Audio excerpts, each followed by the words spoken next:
Hi, this is Jeffrey Paul Ross. Welcome to nextlevelguitar.com. We're going to work on some gypsy jazz stuff today.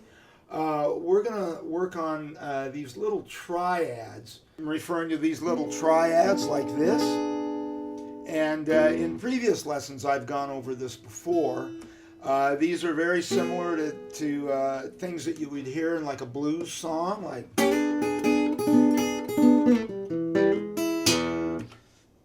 Steve Cropper. Very similar. If you would like a free video lesson that is not on YouTube, click on the link below and we will send you a free lesson with a corresponding ebook from nextlevelguitar.com. This is like a little E7th shape here at the 4th fret. So before I show you the pattern that I want to show you, I'm going to discuss the right hand thing using these little chords. Okay, we're going to start on this little E7th chord, and we're going to pick an upstroke on the high E string, and then we're going to go down, and if you'll watch my right hand, I'm just kind of letting the weight of my hand just drop the pick down. Like that. See, as soon as I hit that G string, my pick lands on the B string.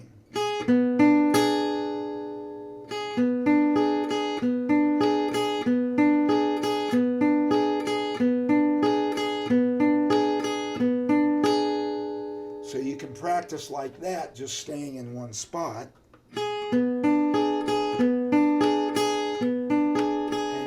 I'm hitting that high E string twice. So I'm hitting it on the downstroke, and then to start the lick again, got to hit it on the upstroke again.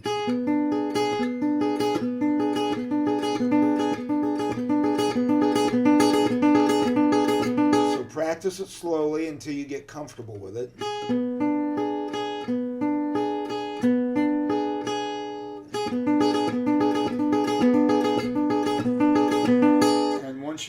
You're able to get it like that, then you can start moving the chord around. And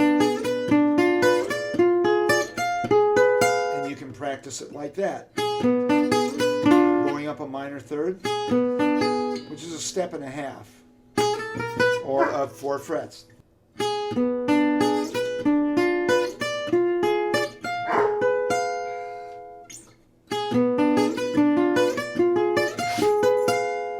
Go back down.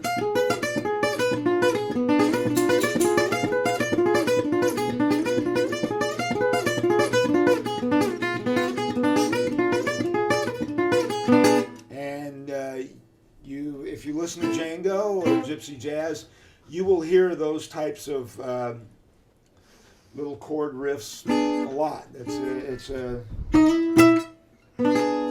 a device that's used a lot in Gypsy jazz.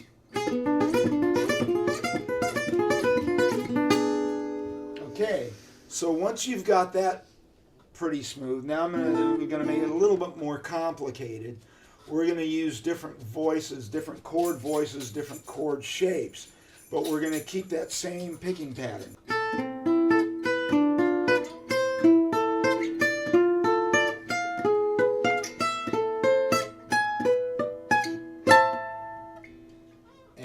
So we're going to start with this little, and these are all triads. These are all going to be on the G, the B, and the high E string.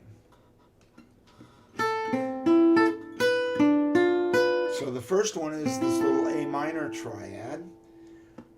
The second one is going to be the second one in that first thing I showed you. If you remember that. It's this one right here.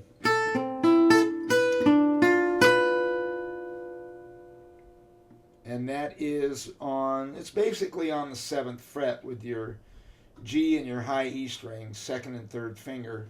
Then down here on the 6th fret, you've got your 1st finger on the B string, B boy. And once again, it's always that up, down, down, down.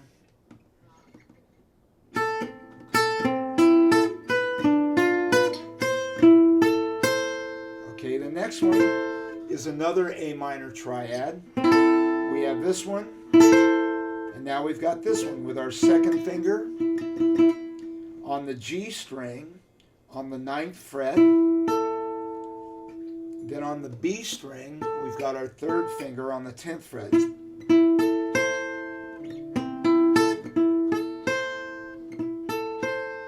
So you can hear the relation. It's just a higher voiced A minor. And we've got the last note is that minor third there on the high E string. It's a C note on the 8th fret with our first finger. Now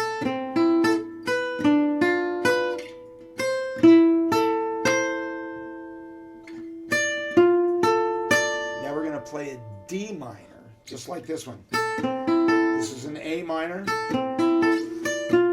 Fourth above would be a D minor.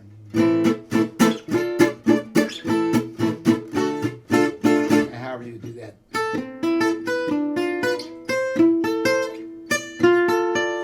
D minor triad on the 10th fret. You just bar with your first finger, G, B, and E string.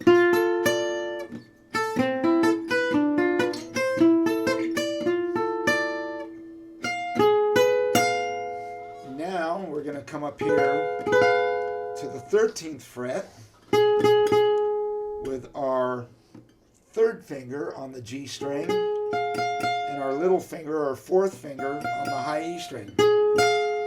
And then in between that, we're going to get this note right here with our second finger. It's a B note. It's an octave note on the B string.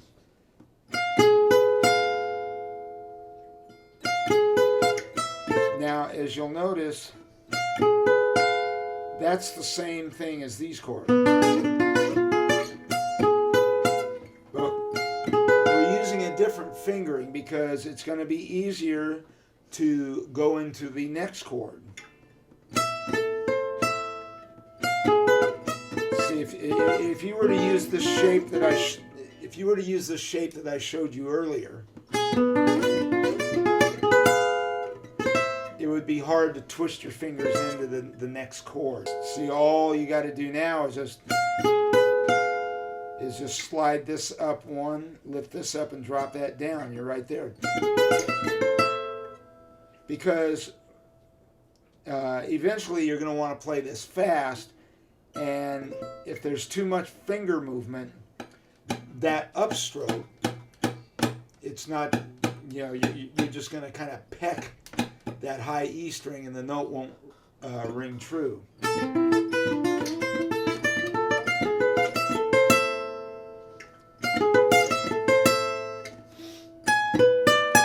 And then we're going to do the same thing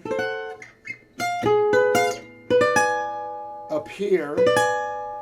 And where are we? At 12, 13, 14, 15. We're at the 16th fret. 16th fret, 15th fret on the B string with your second finger. And now that one like this on the 16th fret. And then we're going to bar this A minor. See, it's the octave of this one. And that's on the 17th fret.